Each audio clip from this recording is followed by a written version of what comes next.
Hi hello good morning good afternoon good evening. कैसे हो बच्चे आप सब? आई होप आप सब ठीक होंगे। मैं बता दूं मैं भी ठीक हूँ। तो लास्ट क्लास में हमने 9 टर्म पढ़ लिए थे, basic accounting term, fictitious asset. उससे आगे देखते हैं बच्चे क्या है। रिसिप्ट। रिसिप्ट क्या है? Inflow of cash. सही है। देखो ये क्या लिखा है यहाँ पे, inflow of cash in the business. Business में जैसे कि सेलिंग ऑफ गुड्स करना, ये क्या है? इनफ्लो, कैश आ रहा है अपने पास में। तो inflow of cash in the business is called receipt. Type of receipt, कितने टाइप्स के रिसिप्ट होते हैं? एक तो होते हैं कैपिटल रिसिप्ट, एक होता है रेवेन्यू रिसिप्ट। मैम ये कैपिटल रिसिप्ट और रेवेन्यू रिसिप्ट क्या हुआ? रिसिप्ट तो समझ में आ गया। अब कैपिटल रिसिप्ट और रेवेन्यू रिसिप्ट क्या होता है? कोई बात नहीं, यहाँ समझा दे। देखो, the receipt which are not regular in nature. मतलब ये रिसिप्ट ना, जो ये inflow of cash, regular nature पे नहीं होता, कभी कभी के बार हो जाता है ये।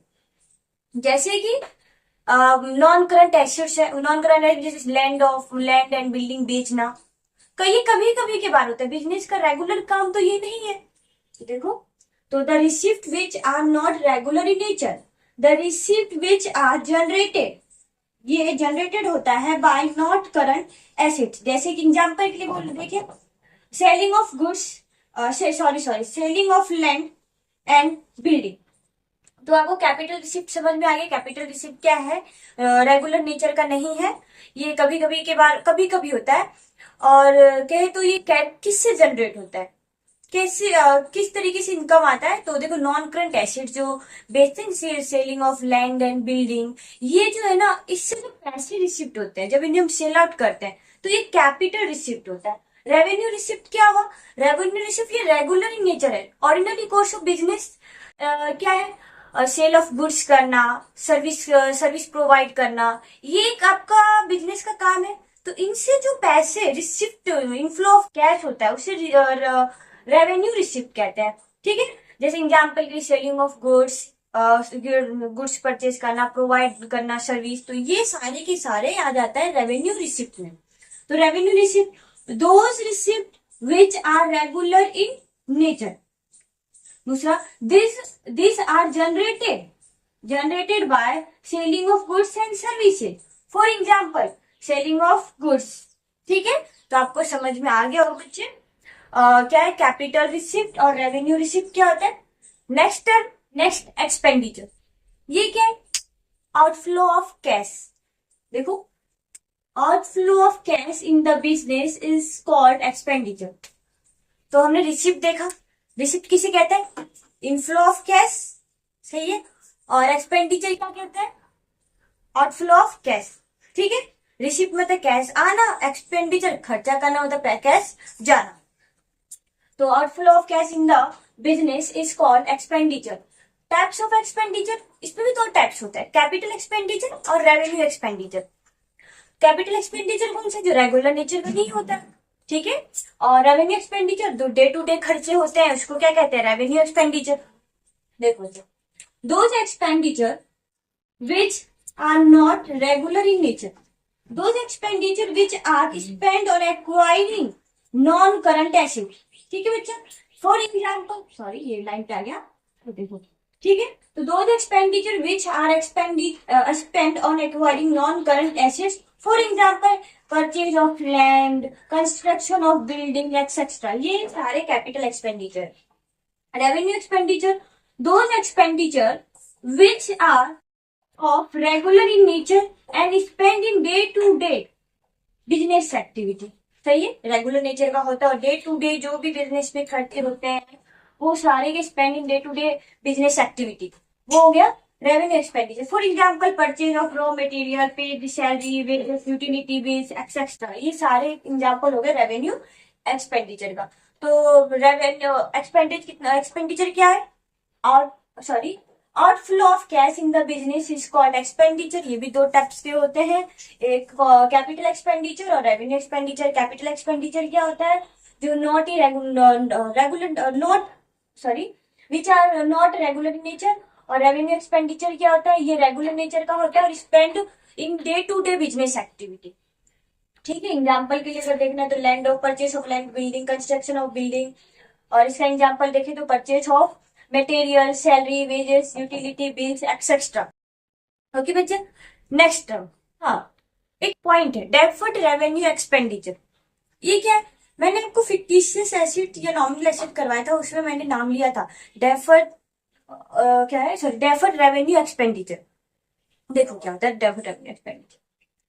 व्हेन द रेवेन्यू एक्सपेंडिचर, अभी जस्ट हमने पढ़ा था, revenue expenditure is the paid in bulk, या तो बल्क में, इन हैवी अमाउंट, या तो बल्क में, ये बोल दो हैवी अमाउंट, ठीक है, amount, then it is term as deferred revenue expenditure. क्या?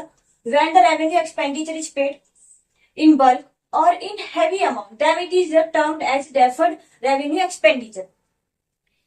It's yield benefit for many year, ठीक है, उसका बेनिफिट 1 2 3 4 many year मिल जाता है।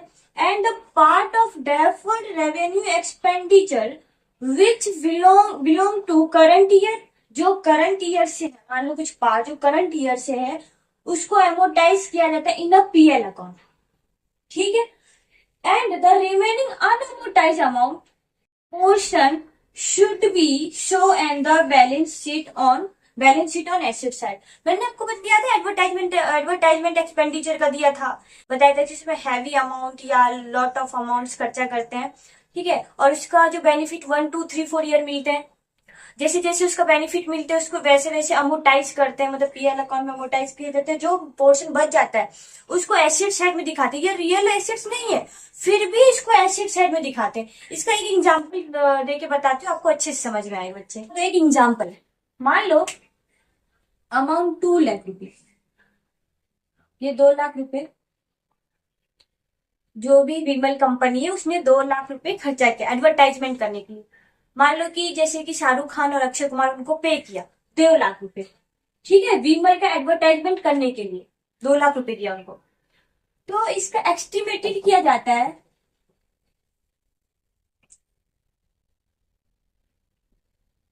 एस्टिमेटेड किया गया है कि जो इसका बेनिफिट मिलेगा ना, एस्टिमेटेड बेनिफिट मिलेगा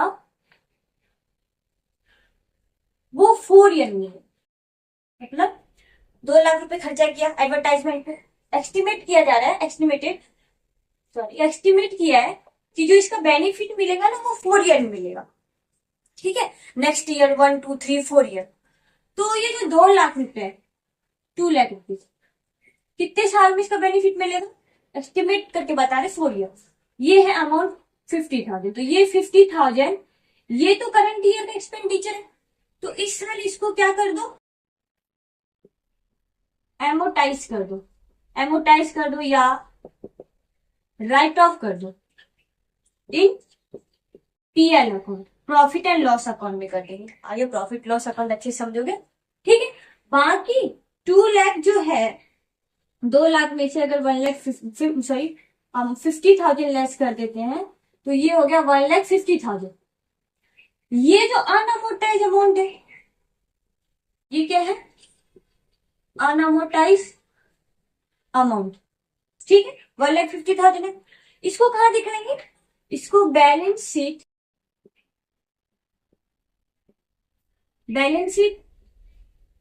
में एसेट साइड में दिखाएंगे, इसको एसेट साइड में दिखाएंगे। समझ में ना बच्चे? 2 लाख मान विमल वाले में, मतलब विमल कंपनी ने क्या करा, शाहरुख खान या अक्षय कुमार को पैसे दिए 2 लाख रुपए एडवर्टाइजमेंट करने के लिए। एस्टिमेटेड लगाना कि इसको जो बेनिफिट मिलेगा वो 4 ईयर में मिलेगा, तो 4 साल में किया तो हर साल 50,000। तो ये जो 50,000 फर्स्ट ईयर का उसको अमोटाइज कर देंगे, राइट ऑफ कर देंगे पीएल अकाउंट से। बाकी 1,50,000 जो अनअमोटाइज अमाउंट है उसको बैलेंस शीट में एसेट साइड में लिखेंगे। वैसे फर्स्ट ईयर हो गया, सेकेंड ईयर में 50,000 और राइट ऑफ कर देंगे तो कितना बचेगा, फिर 1 लाख, उसको फिर बैलेंस शीट में दिखाएंगे। फिर थर्ड ईयर में क्या करेंगे, 50,000 फिर राइट ऑफ करेंगे, फिर 50,000 बचेगा जो बैलेंस शीट में दिखाएंगे। फिर फोर्थ ईयर में ऐसा होगा कि पीएल से पूरे अमोटाइज कर देंगे, राइट ऑफ कर देंगे, बैलेंस शीट में कोई सा भी अमाउंट नहीं आएगा। तो यही डेफर्ड रेवेन्यू एक्सपेंडिचर है, जो यूज ऑफ अमाउंट क्या है, लॉट ऑफ हैवी अमाउंट में खर्चे करते हैं एडवर्टाइजमेंट पे कंपनी।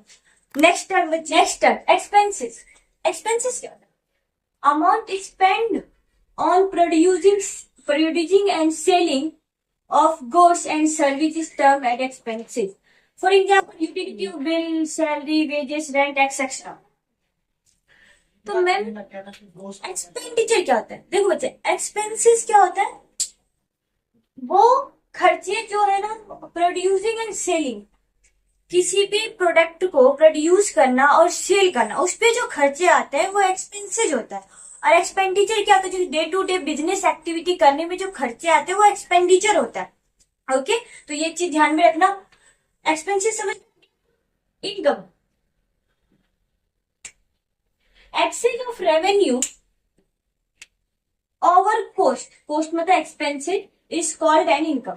कैसे? समझ में नहीं है? एग्जाम्पल देखो, सेल करना, जैसे सेल हुई 5 लाख की, उससे हम कहते हैं रेवेन्यू। ठीक है, लेस किया कोस्ट, कोस्ट जो एक्सपेंसेस है, ठीक है, 4 लाख का, 1 लाख जो आया वो है इनकम।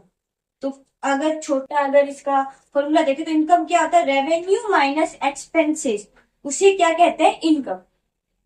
जो सेल करते हैं ना, उससे हम रेवेन्यू कहते हैं। उस पे जो सेल करने में जो कोस्ट आया, उसको प्रोड्यूस करने में, सेलिंग करने का जो भी खर्चा आया, जो कोस्ट है, मतलब वो एक्सपेंसेस हो गया 4 लाख, माइनस उसमें माइनस करें तो 1 लाख जो प्रॉफिट बच रहा है, प्रॉफिट जो डायरेक्टली मतलब सेल में से माइनस करते हैं कोस्ट, वो जो अमाउंट आता है ना, वो इनकम होता है। इनकम देखो, इनकम रेवेन्यू माइनस एक्सपेंसेस कर दे तो इनकम आ गया। समझ गए बच्चे? एक्सपेंसेस और इनकम। अभी रेवेन्यू के बारे में आगे एक टर्म भी आएगा, इसको और अच्छे से डिटेल में बताऊंगी। नेक्स्ट टर्म, तो नेक्स्ट टर्म है प्रॉफिट। प्रॉफिट क्या होता है? Excess of total revenue over total cost is term as profit. मतलब मैं आपको उस टाइम जो मैंने दिया था रेवेन्यू, जो सेल था 5 लाख का, वो एक सेल का था। मान लो कि टोटल सेल, टोटल सेल है 50 लाख का, ठीक है, इस पे टोटल कॉस्ट जो है वो आ गया 38 लाख का। तो ये तो है टोटल रेवेन्यू, टोटल रेवेन्यू, और ये है टोटल एक्सपेंसेस। ठीक है बच्चे? तो अब ये जो आया 50 लाख में 38 लाख गया, तो 12 लाख जो है ये हो गया प्रॉफिट। समझ गए? Next, loss. Excess of total cost over total revenue is term as loss. ठीक है, मान लेते हैं कि टोटल सेल 50 लाख की है और टोटल कॉस्ट जो है 51 लाख है, तो यहाँ पे 1 लाख का क्या हो गया? लॉस हो गया। ठीक है, देखो समझ गए, यहाँ पे है टोटल सेल हुआ है 50 लाख, जो कि टोटल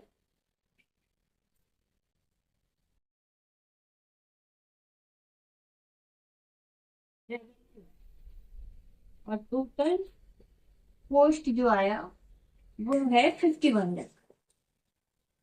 ये हो गया टोटल कॉस्ट, टोटल एक्सपेंसेस। और यहाँ जो 1 लाख का जो लॉस आया वही हो गया loss. Excess of total cost over total revenue is term as loss. Profit समझ में आया बच्चे? लॉस। तो बच्चे आपको प्रॉफिट और इनकम में दोनों में कंफ्यूज हो रहा होगा। ठीक है, वहां पे मैंने सिर्फ सेल लिखा था, यहाँ पे लिखा टोटल सेल।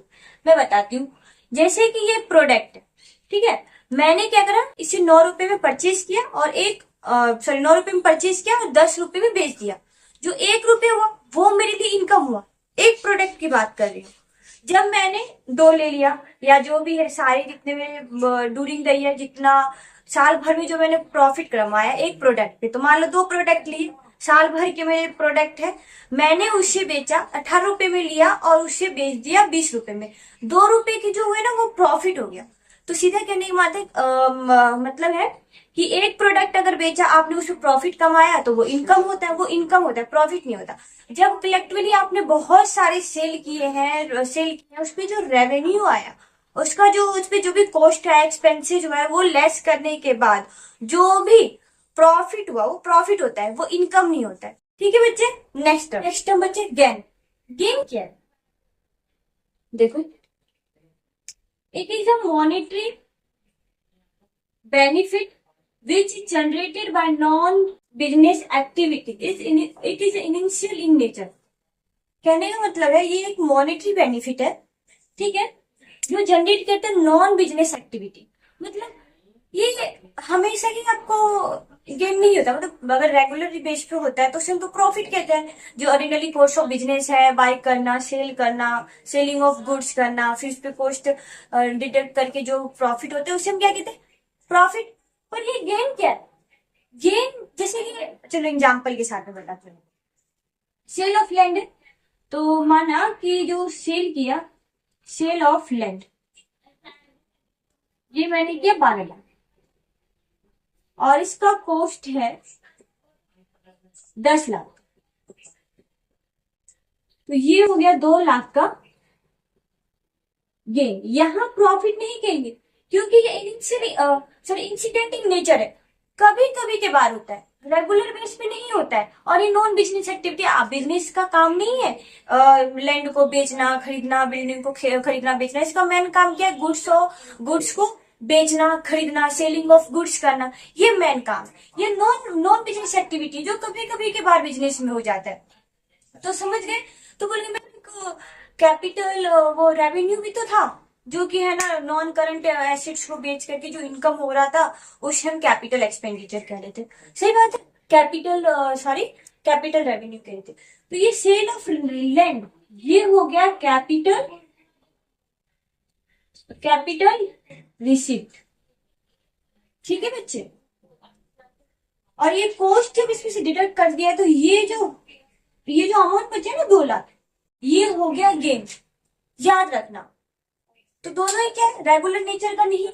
गेन भी रेगुलरिटी बेस पे गेन नहीं होता है, कभी कभी के बाद नॉन करंट एसेट्स बेचने पे हो जाता है। ये क्या? Non business activity. बिजनेस का पर डे बिजनेस का काम नहीं है। बिजनेस का तो मेन काम क्या है? सेल ऑफ गुड्स करना। ओके। तो आपने देखा इनकम क्या है? जब भी एक प्रोडक्ट की बात करें उसमें जो प्रॉफिट होते हैं वो इनकम कहलाता है। प्रॉफिट जब ड्यूरिंग द पूरे साल का जब उस रेवेन्यू देखते हैं उसमें से पूरे साल का जो कॉस्ट डिडक्ट करते हैं वो क्या हो गया? प्रॉफिट हो गया। आपने देखा गेन, प्रॉफिट देख लिया, इनकम देख लिया।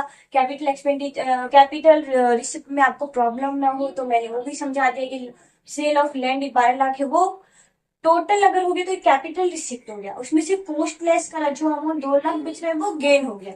आई होप आपको अच्छे से समझ में आ गए होंगे बच्चे। ठीक है, bye bye, take care and thank you.